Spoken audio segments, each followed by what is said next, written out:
റൂഹദാ വേർപിരിയുകയാണ്. ആത്മാവിനെ വേർപെടുത്തുന്നതാകുന്ന ഘട്ടം എല്ലാവരും പൊട്ടിക്കരഞ്ഞുകൊണ്ട് നിലകൊള്ളുമ്പോ വേദന കൊണ്ട് പൊളഞ്ഞുവന്ന മനുഷ്യ, റൂഹ് പിരിഞ്ഞതാകുന്ന മനുഷ്യ, നിന്നെ കൊണ്ടുപോയി കുളിപ്പിച്ച് കഫൻ ചെയ്ത് മയ്യത്ത് നിസ്കരിച്ചിട്ട് പള്ളിക്കാട്ടിലേക്ക് നിന്റെ മക്കള് കൊണ്ടുപോകുന്ന ഘട്ടത്തിൽ ആ മയ്യത്ത് കട്ടിൽ വിളിച്ചു പറയുകയാണ്, ഖദ്ദിമൂനി ഖദ്ദിമൂനി, എന്നെ കൊണ്ടുപോകണേ, വേഗം കൊണ്ടുപോകണേ, എന്നെ എത്രയും പെട്ടെന്ന് ഖബറിലേക്ക് കൊണ്ടുപോയി വെക്കണേ. ആരുടെ ജനാസയാണ് ഇങ്ങനെ വിളിച്ചു പറയുക? ഇൻകാനത്ത് സാലിഹത്താ, സാലിഹായ മനുഷ്യന്റെ ജനാസയാണെങ്കിലാണ് ഇത് പറയുക എന്ന് നബിയുനാ റസൂലുള്ളാഹി.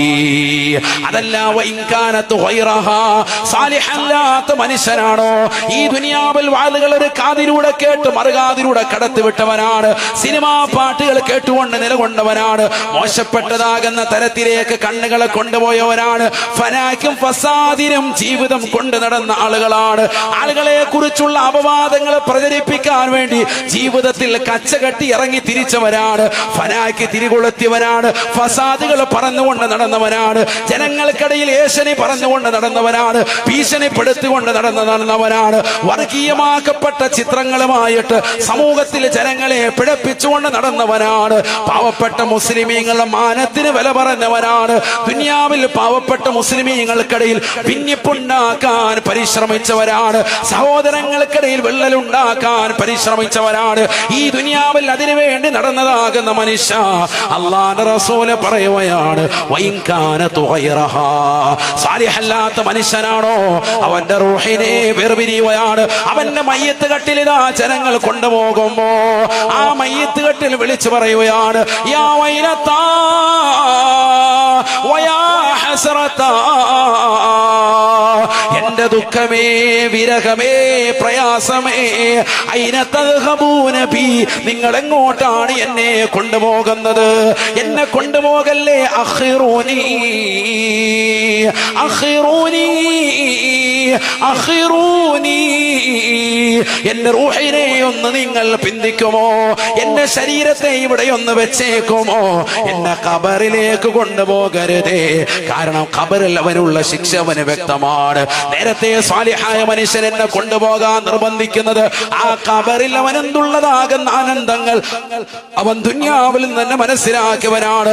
ഖുർആനിലൂടെ, ഹദീസിലൂടെ, ഇമാമിങ്ങളുടെ വാക്കിലൂടെ, അയിമ്മത്തിന്റെ വചനങ്ങളിലൂടെ, ഖുതുബാക്കളുടെ പ്രഭാഷണത്തിന്റെ സദസ്സുകളിലൂടെ സാലിഹീങ്ങൾക്ക് ഖബറിൽ കിട്ടുന്ന ആസ്വാദനങ്ങൾ ആസ്വദിക്കുമെന്ന് വ്യക്തമായി തിരിച്ചറിഞ്ഞിട്ട് സാലിഹായ ജനാസ പറയും, എന്നെ വേഗം കൊണ്ടുപോകണേ.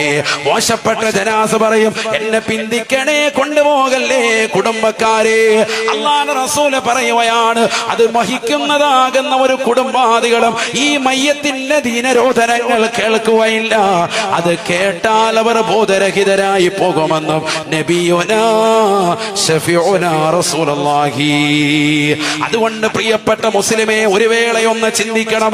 ഈ ദുനിയാവിൽ ആത്യന്തികമാകുന്ന ലക്ഷ്യം, നീ നിസ്കരിക്കുന്നത്, നീ നോമ്പ് നോക്കുന്നത്, നീ സക്കാത്ത് കൊടുക്കുന്നത്, നീ ഹജ്ജ് ചെയ്യുന്നത്, നീ പാപങ്ങളുടെ കണ്ണീരപ്പുന്നത്, നീ നിരാലംബർക്ക് അവലംബമാകുന്നത്, നീ നിരാശരർക്ക് ആശ്രയത്വം കൊടുക്കുന്നത്, നീ യതീംഖാനകളെ സഹായിക്കുന്നത്, നീ ദറസുകളെ സഹായിക്കുന്നത്, നീ അറബി കോളേജുകളെ സഹായിക്കുന്നത്, നീ ഹിഫ്ളുൽ ഖുർആൻ കോളേജുകൾക്ക് സഹായമായി വർദ്ധിക്കുന്നത്, നീ പാവപ്പെട്ടവർ കുടുതുണിയില്ലാത്തവന് മറുതുണി കൊടുത്തുകൊണ്ട് അവന്റെ വസ്ത്രം നടുക്കിക്കൊണ്ട് ആഖിറം കരഗതമാക്കാൻ പരിശ്രമിക്കുന്നത്, ഈ ദുനിയാവിൽ നീ ചെയ്യുന്ന സർവ്വ സുഹൃതങ്ങൾക്കും നീ കുടുംബത്തെ പോറ്റുന്നതും, നീ മക്കളുടെ കാര്യങ്ങൾ ശ്രദ്ധിക്കുന്നതും, നീ അയൽവക്കക്കളുടെ പട്ടിണി മാറ്റിക്കൊണ്ട് നിലകൊള്ളുന്നതും, ഈ ഇതര സമുദായങ്ങളെ സ്നേഹിക്കുന്നതും, അവർക്ക് വേണ്ടുന്നത് കൊടുക്കുന്നതും, വർഗീയതയില്ലാതെ ഈ ദുനിയാവിൽ റാഹത്തായി ജീവിക്കുന്നതും, നീ തൂർത്തൊഴിവാക്കിക്കൊണ്ട് നിലകൊള്ളുന്നതും, നീ ആലിമീങ്ങളെ ബഹുമാനിക്കുന്നതും, നീ ഔലിയാക്കൾ ആദരിക്കുന്നതും, നീ പ്രവാചകന്മാരോടുള്ള ആദരവ് വെച്ചുകൊണ്ട് പുലർത്തുന്നതും, നീ അല്ലാഹുവിനെ ആരാധിക്കുന്നതുമെല്ലാം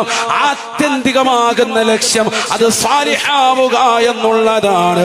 തവഫനി മുസ്ലിമാ വഅൽഹിഖ്നി ബിസ്സാലിഹീൻ. എന്റെ ദുആയിൽ എപ്പോഴും ഉണ്ടാവണേ, എന്റെ മുസ്ലിമായി മരിപ്പിച്ച് സാലിഹീങ്ങളിൽ ചേർക്കണേ അല്ലാഹ്. അതാണ് നമുക്ക് വലുത്. അല്ലാഹു സാലിഹീങ്ങൾ ചേർക്കട്ടെ.